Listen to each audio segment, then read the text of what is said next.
Acompanhe agora mais um tema doutrinário do Evangelho de Jesus.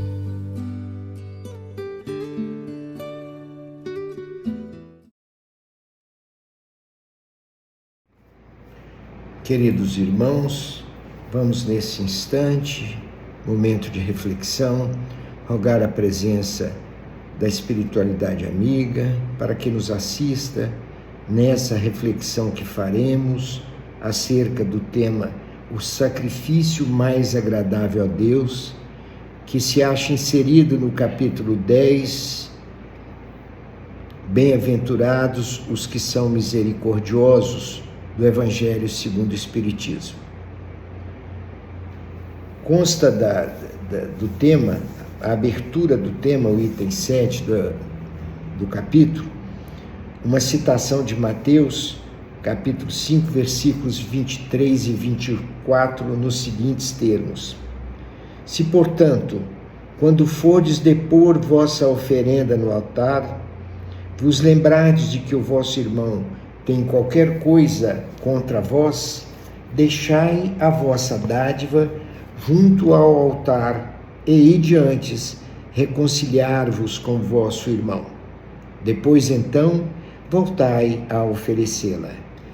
A gente, então, tenta localizar nesse pensamento, nessa reflexão, que tipo de sacrifício poderíamos fazer para agradar, a Deus.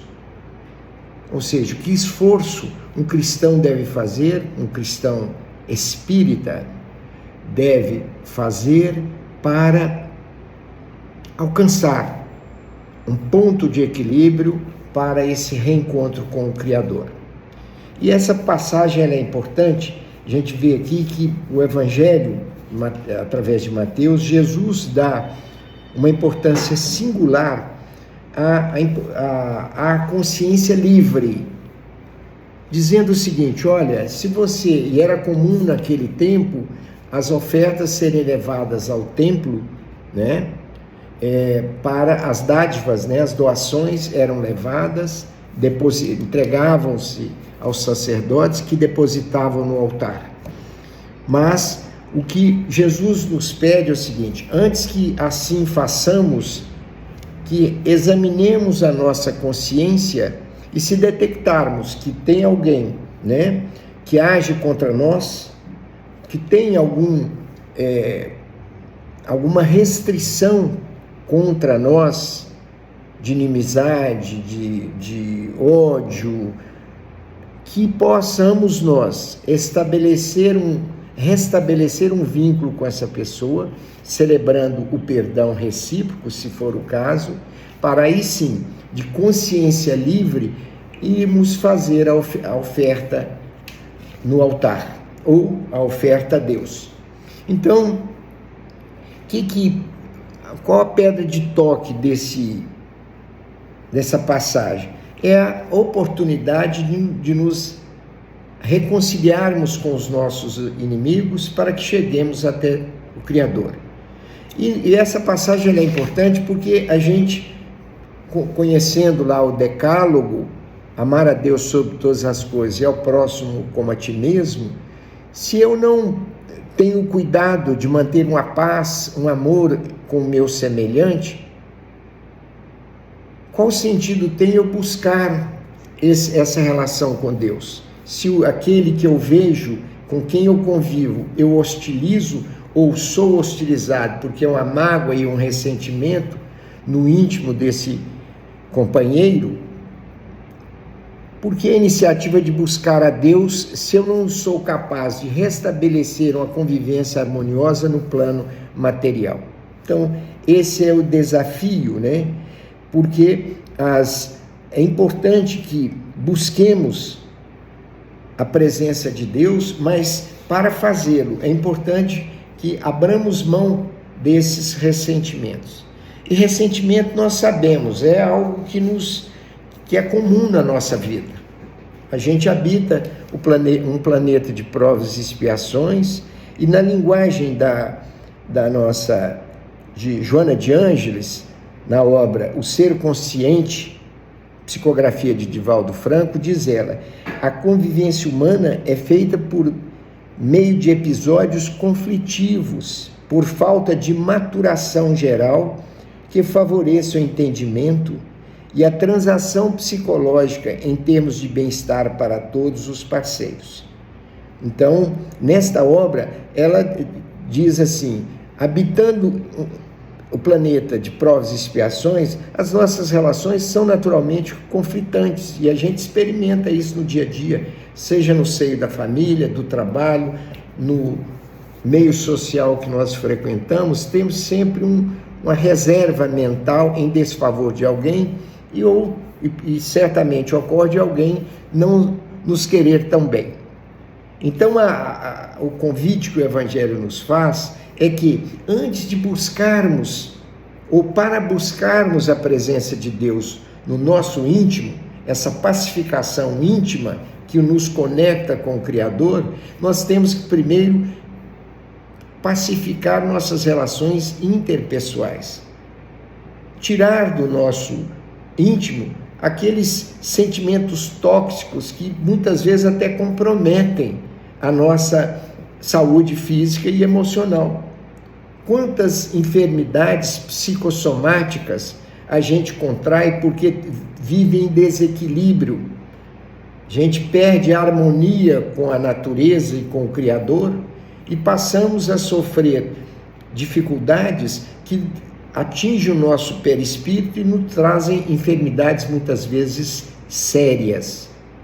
Então, o cuidado que temos que ter para restabelecer a paz social através da reconciliação, ela é importante também para nós, porque à medida que nos harmonizamos, a gente sofre efeitos menos deletérios no nosso íntimo.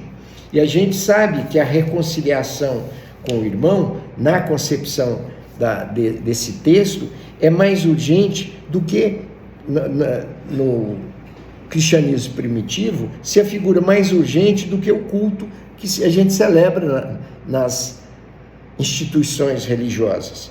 Pois, sem a reconciliação, o culto seria uma hipocrisia. Eu me dirigir a um templo, a um centro espírita, por exemplo, com muita mágoa no coração, a minha presença ali se dará apenas de maneira física. Eu tenho que, de alguma forma, desintoxicar o meu íntimo para ter acesso aos pensamentos superiores e às entidades amigas que tanto nos protegem. Então, aquele que ama a Deus e odeia o seu irmão, ele pratica um ato contraditório. Amar a Deus sobre todas as coisas e ao próximo como a ti mesmo. Então, se eu não amo o meu próximo como eu me amo, eu não me qualifico para amar a Deus. Então, vamos imaginar que dificilmente Deus aceitaria um culto, quer dizer, uma celebração, e não falo de ritos, mas a celebração, ainda que íntima, né, que daquele que guarda um ódio no coração. Ódio contra uma criatura feita por Deus. Desamar ou odiar o meu próximo é odiar a Deus. Então seria uma falácia nós pretendermos um diálogo sincero com Deus sem fazê-lo com os nossos semelhantes. Então, queridos irmãos, qual a importância disso para cada um de nós? É que esse sacrifício mais agradável a Deus é para que nós possamos renunciar, não é isso? Através do esforço pessoal, aqueles sentimentos inferiores que temos. O que se busca aqui é que façamos um esforço para abrir mão dos nossos vícios aí no sentido de dificuldades, de mazelas que todos nós temos. Não é tão somente deixar de fazer com fulano ou cicrano, mas é renunciar a uma conduta deletéria para com o nosso próximo e com repercussão em nós mesmos, porque o mal que eu desejo é o mal com o qual eu convivo no meu íntimo. Porque sabemos que o perdão não faz bem. só para aquele que é perdoado, mas sobretudo para nós, porque quando eu perdoo, eu me desonero daquele sentimento inferior que eu tinha, aquela reserva mental que eu tinha para com aquela pessoa. Então, é importante que com essa mensagem trazida, nós possamos nos desincumbir desses sentimentos menos nobres que nós temos. E aqui ele diz, o Kardec diz aqui, falando sobre o capítulo 10, com isso, porém, o preceito ainda mais se ganha, mais força ganha. Ele oferece sua alma a Deus e essa alma tem que ser purificada. Entrando no templo do Senhor, deve ele deixar fora todo sentimento de ódio e animosidade, todo mau pensamento contra seu irmão. Então, diz aqui, e eis aí o que ensina Jesus por essas palavras: deixai a vossa oferenda junto ao altar. Então, o que nós podemos extrair dessa mensagem? Que ao nos dirigirmos aos nossos templos, que possamos sempre levar em consideração essa recomendação de Jesus, de fazer um exame da nossa consciência.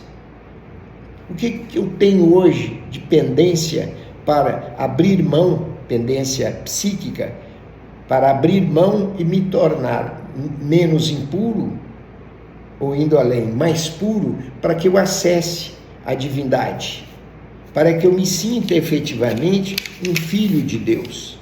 Então, isso é importante para nós. Agora, se eu carrego em mim e não me esforço para tirar aquelas mágoas que estão inseridas no meu coração, eu vou viver momentos de profunda tortura.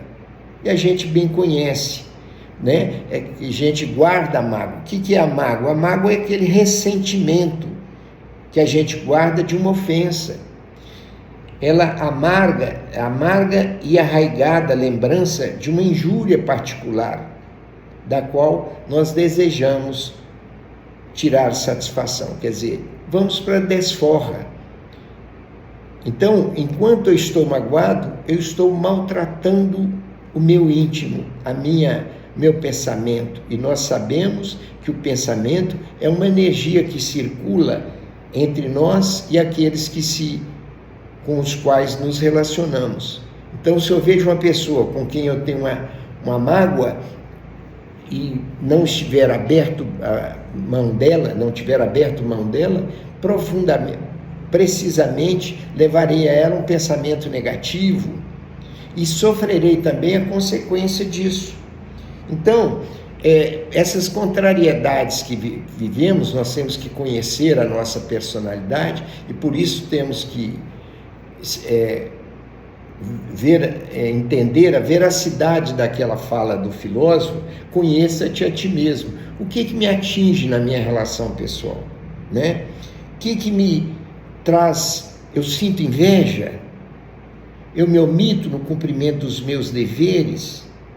Eu oprimo aqueles que estão no meu lado? Vamos nos ver no ambiente familiar. Eu exerço opressão contra aqueles com os quais convivo? As intrigas, as indelicadezas, as palavras que ferem e humilham, como as discriminações que fazemos, inclusive em razão de credo, e nós espíritas já temos a consciência formada de que toda crença é importante desde que exercida com independência e de boa vontade e voltado para o amor. E vamos aproveitar aqui uma fala também de Joana de Ângeles, que diz o seguinte, quando ela fala sobre a causa do ressentimento, no egoísmo, por exemplo, ela diz que a queixa contumaz procede, na sua essência, das fixações egóicas que predominam no comportamento. Em face desse comportamento, acumula toxinas emocionais, avançando para a manutenção do ressentimento. É o egoísmo. Por que não eu? Por que não para mim? Porque fulano é feliz, eu não sou. Eu mereço mais. A gente tem muito essa visão egóica, né? Egoística. Então é importante que nos desapeguemos desses sentimentos inferiores e possamos compartilhar da alegria do outro, ainda que não a tenhamos nesse momento. Mas quando eu me regozijo, vamos nos lembrar da parábola da ovelha desgarrada, em que o pastor, detendo 100 ovelhas sob os seus cuidados, uma atraída pela alimentação em campo mais distante, ela abandona o grupo e vai. E ele deixa paradas as 99, abandona as 99 para reconquistar aquela ovelha perdida. E ao conseguir, trazendo-as sobre os seus ombros, ele vira para os amigos e diz: recuperei a minha ovelha desgarrada, regozijai-vos comigo, porque me sinto feliz. Mais ou menos nesses termos. Então é isso que o Jesus nos diz com essa manifestação aqui de Mateus, trazida por Mateus, que cada alma que ele resgata, e aqui ele nos convida que operemos esse resgate, é motivo de regozijo para ele. Porque muitas vezes nós somos essa ovelha perdida, aquela dracma que também foi perdida, e aquele filho pródigo que, não obstante a bondade de seu pai, abandonou a sua família para viver os momentos de vida mundana, que atendeu às suas necessidades materiais e pensamentos menos nobres, mas que, tocado por uma necessidade premente, e para eliminar uma fome já acentuada, porque uma seca operou efeitos no lugar em que vivia, lembrou-se do seu pai e humildemente retornou ao lar, esperando que o pai o censurasse. E o pai, ao divisá-lo ao longe, correu ao seu encontro, abraçou-o, chamou o gerente da sua fazenda, o capataz, pediu que matasse o melhor novilho, mais belo, tocasse música e dançassem para comemorar, porque ali renascia um filho. Então, e é evidente que o irmão mais velho, embora estivesse permanentemente com o pai, queixou-se numa demonstração de profunda inveja, porque ofereces uma festa para o meu irmão mais novo, e eu que sempre estive ao teu lado, o senhor jamais matou um novilho para me homenagear. Ao que o pai respondeu, num tom de profunda compreensão e humildade: meu filho, estou comemorando o renascimento do teu irmão e meu filho. Ou seja, que possamos nós, e essa é a mensagem também aqui do Evangelho, nos resgatarmos permanentemente e, como esse filho pródigo, retornar ao seio da família cristã, da família divina que somos nós, capitaneados, evidentemente, pelo Mestre Jesus. E à medida em que nós nos treinamos nesse exercício de perdão, de reconciliação permanente, nós vamos identificar que esse treinamento nos trará uma felicidade íntima muito maior, porque aquelas mensagens que nós recebíamos com mágoa, com ressentimento, já não produzirão esses mesmos efeitos, porque introjetamos em nós a capacidade de perdoar permanentemente.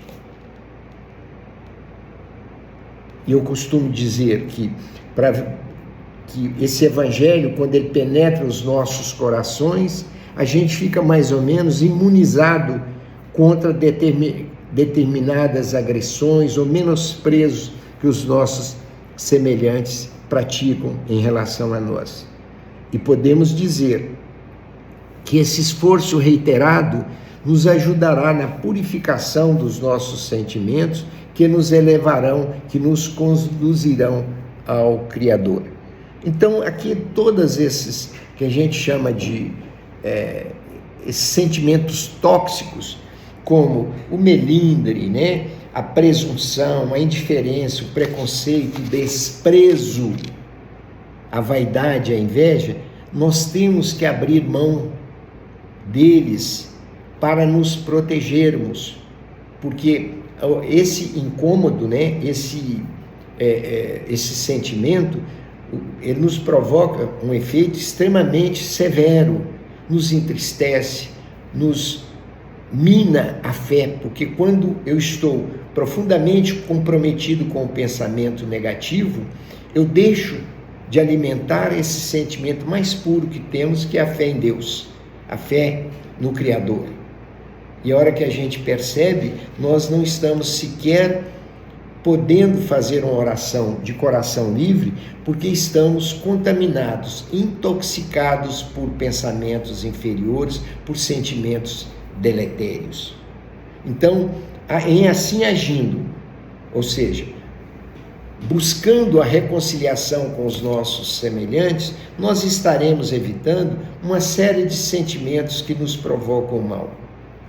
E hoje muito comum, porque vivendo em planeta de provas e expiações, como me referi no início, a gente normalmente está vivendo momentos de melancolia, de depressão, ansiedade, frustração e desinteresse, muitas vezes pela própria existência física, né?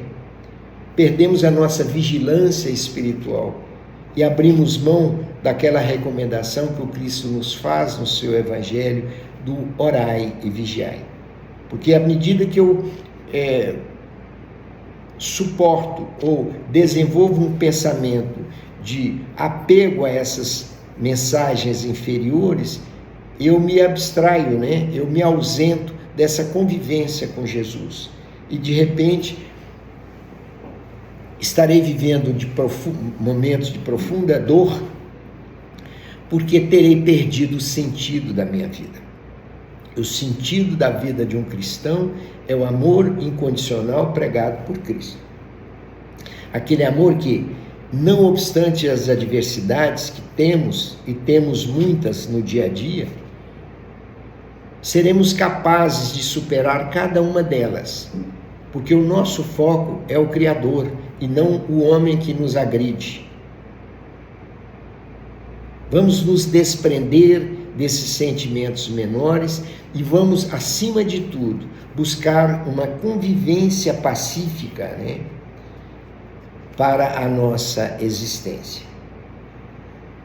A gente sabe que esses sentimentos inferiores nos provocam muitas enfermidades, né? Falamos antes das enfermidades psicossomáticas. Mas, por exemplo, a raiva. Cultivando-se a raiva e convertendo-a em ressentimento. O que é o ressentimento? É a mágoa guardada, é aquilo que fica arquivado e funciona como gatilho cada vez que a gente lembra do evento que nos magoou. Então, esse ressentimento descarrega vibrações vigorosas na corrente energética, atingindo o arquipélago celular, desarmonizando o ciclo vital. A bibliografia trazida por Chico Xavier na área de mediunidade, naquela coleção por ele feita, né, nos mostra a vida dos espíritos desencarnados, quantos se acham em grau de sofrimento porque viveram aqui no planeta Terra momentos de profunda dor e profunda mágoa. Ou vaidade excessiva. Lembremos-nos da obra Memórias de um Suicida e a gente perceberá que esses atores, vamos dizer assim, entre aspas, né, os personagens desta obra, trazida pela querida Ivone do Amaral, médium extremamente conceituada, várias obras publicadas, ela mostra ali com a frieza, né? Não frieza, mas com a clareza, quão sofrimento suportam aqueles que desencarnaram pelo autoextermínio.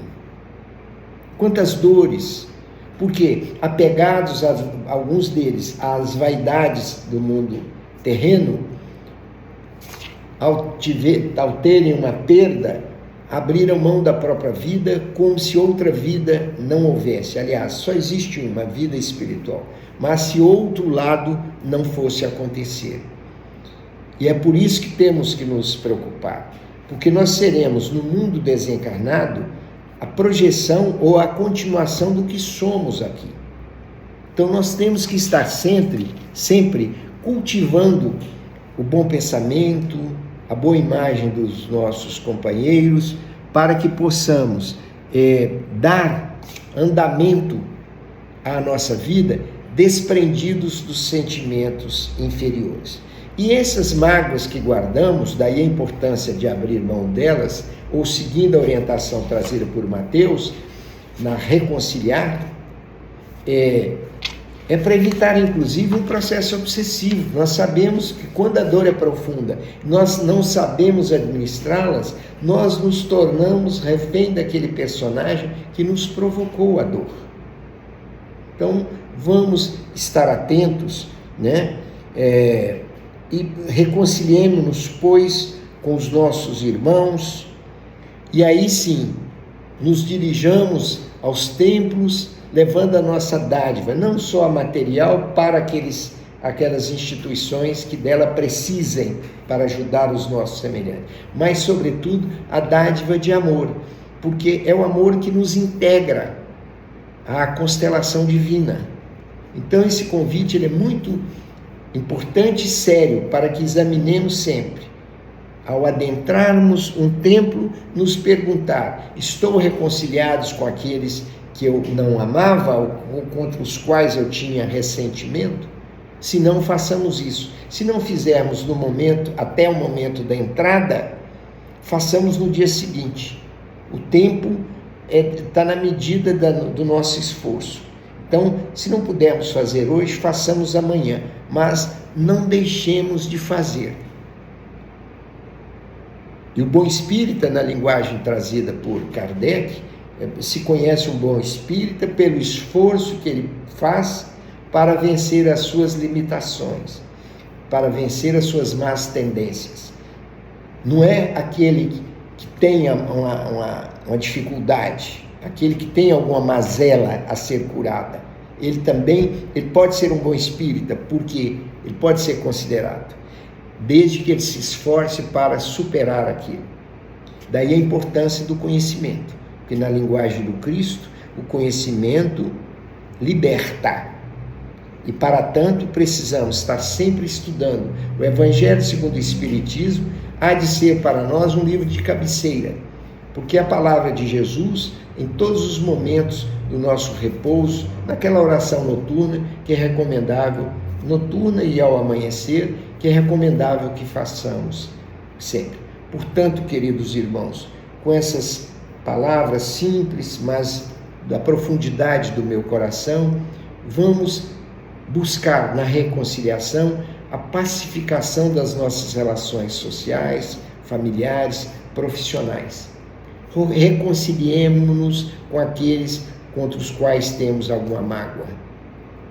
Mas busquemos também aquele que tem uma mágoa contra nós, que nós tenhamos ofendido, vamos até ele e, de um gesto de profunda humildade, vamos rogar o perdão, de coração, porque à medida que desoneramos aquele irmão daquela pendência que ele tem contra nós, também nós nos libertamos da energia, da dor consciencial que tínhamos, porque fizemos o mal e não recuperamos essa convivência.